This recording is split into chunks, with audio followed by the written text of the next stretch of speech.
ত্যাগের মহিমায় দেশজুড়ে উদযাপিত হচ্ছে পবিত্র ঈদুল আজহা। জাতীয় ঈদগাহ এবং বাইতুল মোকাররম সহ বিভিন্ন মসজিদে ঈদের জামাত আদায় করেন মুসল্লিরা। নামাজ শেষে দেশের শান্তি ও সমৃদ্ধির জন্য দোয়া যেমন ছিল তেমনই ছিল সমাজে বৈষম্য নিরসনে আহ্বানও। ফিলিস্তিনি সহ বিশ্বব্যাপী নির্যাতিত মুসলমানদের জন্য শান্তি কামনায় ছিল বিশেষ দোয়া।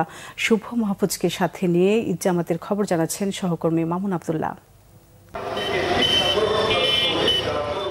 ঈদের প্রথম জামাত জাতীয় মসজিদ বাইতুল মোকাররমে। সকাল ৭টার সেই জামাতে অংশ নিতে পরিবারের সদস্যদের নিয়ে উপস্থিত সব বয়সী মানুষ।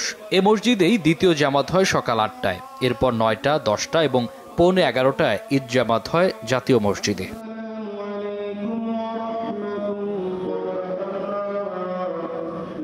নামাজ শেষে করা হয় দোয়া। দেশ জাতির সমৃদ্ধি ও বিশ্ব মুসলিমের শান্তি কল্যাণের পাশাপাশি বিদ্বেষমুক্ত সমাজ গঠনের প্রত্যাশা সবার। আমাদের মধ্যে ঐক্য, সম্প্রীতি, ভ্রাতৃত্ব ঐক্য বজায় থাকুক। ফিলিস্তিনের বাচ্চাদেরকে ভালো রাখে আল্লাহ। ফিলিস্তিনের বাচ্চারা এখন যুদ্ধ করতেছে। দেশ ও জাতির জন্য, সকল মুসলমানের জন্য, নিজের আত্মীয় স্বজনের জন্য দোয়া করেছি। এদিকে সকাল 7:30টায় জাতীয় ঈদগাহে অনুষ্ঠিত হয়েছে ঈদের প্রধান জামাত। রাষ্ট্রপতি মোহাম্মদ শাহাবুদ্দিন ও প্রধান বিচারপতি ওবায়দুল হাসান সহ এতে অংশ নেন মন্ত্রিসভার সদস্য, সংসদ সদস্য, রাজনীতিবিদ, কূটনীতিক সহ সব শ্রেণী পেশার মানুষ।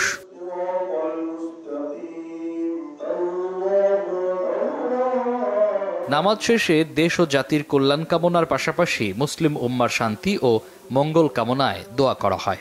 হযরত ইব্রাহিম আলাইহিস সালাম নিজের সন্তানকে আল্লাহর হুকুমে কোরবানি করতে গেছেন। সে আপত্তি করে নাই, অজুহাত দেখে না যে আল্লাহ আমার একটা সন্তান, তুমি আমার ক্ষমা করো। আল্লাহর হুকুমকে সে প্রাধান্য দিচ্ছে। তা আমাদের জীবনেও প্রত্যেক ক্ষেত্রে আল্লাহর হুকুমকে প্রাধান্য দিতে হবে। আমাদের মাঝ থেকে হিংসা, বিদ্বেষ, হানাহারি সব দূর হোক। নিজের পশুর থেকে কোরবানির মাধ্যমে নিজেকে পিউরিফাই করা।